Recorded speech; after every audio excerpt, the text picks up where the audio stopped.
Please God, this Sunday night we begin celebrating the holiday of Hanukkah. What may perhaps be the most fascinating part of Hanukkah is that it was almost cancelled before it even began.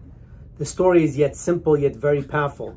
The repressive rule of the Syrian Greek Emperor Antiochus, who tried to extinguish Jewish religious life in ancient Israel by installing statues in the temple in Jerusalem, offering sacrifices to pagan gods, and banning the practice of Jewish rites on pain of death. The stunning military victory led by Judah the Maccabee, miraculous, and his followers who fought for religious freedom. They reconquered Jerusalem and eventually rededicated the Beis Hamikdash, the temple. However, the victory of the Greeks proved only to be a temporary one. Within a century, Rome actually came and invaded Jerusalem, eventually leaving Israel defeated, the temple destroyed, and all the achievements of the Maccabees in smoldering ruins. There were leaders actually at the time who believed that the festival of Hanukkah should be abolished. What's the point of celebrating it anymore? Why celebrate a freedom that has been lost? Others disagreed. They argued that while freedom has maybe been lost temporarily, hope is never lost. That was when the other part of the Hanukkah story became even more important. How the Maccabees found a single jar of olive oil from which they were able to relight the menorah, the great beacon of religious freedom that stood in the Beis Hamikdash in the Holy Temple. Miraculously, as we know, the light lasted 8 days, and that became the central theme of Hanukkah. It became a festival of light within the Jewish home, symbolizing a faith that cannot be extinguished. Its message was captured in a phrase from the prophet Zechariah, Lo v'chayol v'lo v'choach, ki im beruchi, Omar Hashem tzvaot. Not by might, nor by power, but by my spirit, says the Lord Almighty. It has been argued that Hanukkah is not just a story for the Jewish people, but it has a universal theme. We celebrate military victories, we tell stories about the heroes of the past, we commemorate those who gave their lives in defense of freedom, and that's how it should be. Yet, the real victory that determines the shape of civilization and the long-term fate of nations are not so much military as they are cultural, moral, and spiritual. In Rome, there's a famous arc.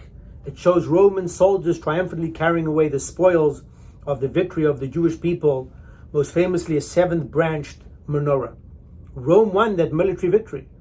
But what happened to Rome? Its civilization eventually declined and fell, while Jews and Judaism survived.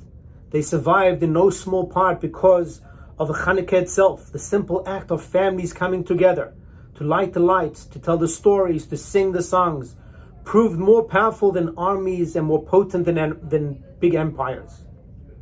What endured was not the Maccabees' military victory, but the simpler, stronger story that spoke of the small flame that survived wreckage, desecration, and its light that kept on burning.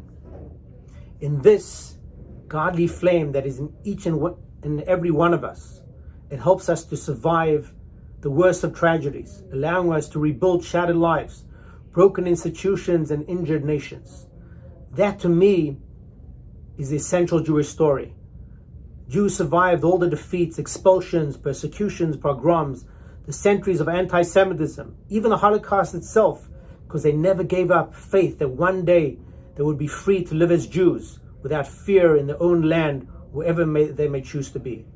And so this year, when we celebrate Hanukkah 2,000 years later, around the world we'll be celebrating the ringing endorsement of the decision not to cancel Hanukkah.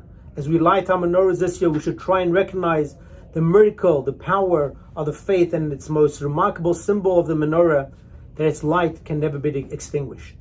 So the message of Hanukkah, the hope for a better world, one free of persecution, freedom of religion, that should continue to inspire us.